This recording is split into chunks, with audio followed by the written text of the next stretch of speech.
તો જય જવાન જય કિસાન। હેલો ખેડૂત મિત્રો, આપ જોઈ રહ્યા છો કૃષિને લગતા મહત્વના સમાચાર। અને ખેડૂત મિત્રો, આજે કપાસની માંગ અને ભાવ ઘટાડાનું કારણ વિશેની વાત કરીએ ત્યારે તો ખેડૂત મિત્રો, વાત કરીએ તો કે ફેબ્રુઆરી મહિનામાં કોટન બજાર તેજ તરાર ગતિએ આગળ વધી હતી, પરંતુ માર્ચમાં ફરી સુધરેલ બજારમાં ઘટાડો જોવા મળ્યો છે।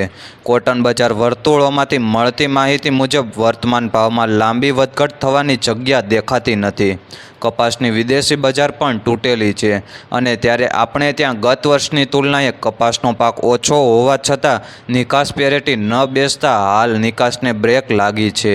ગત વર્ષે કપાસ સાચવીને બજારમાં દાઝેલા ખેડૂતોએ ચાલુ વર્ષે કપાસ વેચવામાં ઉતાવળ કરી છે।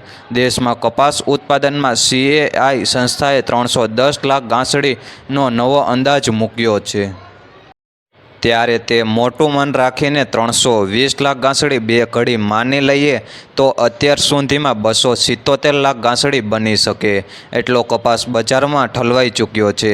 આગામી ચોમાસે નવો કપાસ વવાઈને ખેડૂતો એની ખિમદત કર્યા પછી બજારમાં લાવવાને 6 મહિનાનો સમય છે। ત્યારે આજની તારીખે કહીએ તો આપણે ત્યાં જૂજ એવા ખેડૂતોના ઘરમાં કપાસ સચવાઈને પડ્યો છે। તેઓ વધુ સારા ભાવ માટે રાહ જોઈ રહ્યા છે, પરંતુ બજાર સુધરે એવા હાલ કોઈ પણ ચાન્સ દેખાતા નથી। કોટન યાન અને કોટનની ડિમાન્ડ અને કાપડની ડિમાન્ડ જોઈએ તેવી જોર કરતી નથી, અને ત્યારે કપાસની વર્તમાન બજારે દોરામાં પેરેટી બેસવી અઘરી હોવાનું યાન યુનિટો કહી રહ્યા છે। યાનમાં જરૂરિયાત મુજબની લેવાલી રહે છે।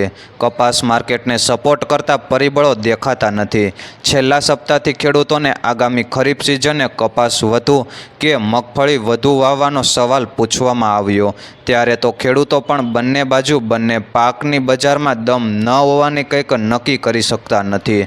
આમ ખરીફ વાવેતરમાં કપાસનું જોર રહેશે કે મગફળીનું એ નક્કી થતું નથી। માર્ચ એન્ડિંગના વેકેશન પૂર્વે કપાસ બજારમાં નરમાઈનો માહોલ છવાયો છે, અને આ તમામ માહિતીના અંત સાથે માહિતી સારી લાગી હોય તો અન્ય ખેડૂત મિત્રોને પણ શેર કરજો।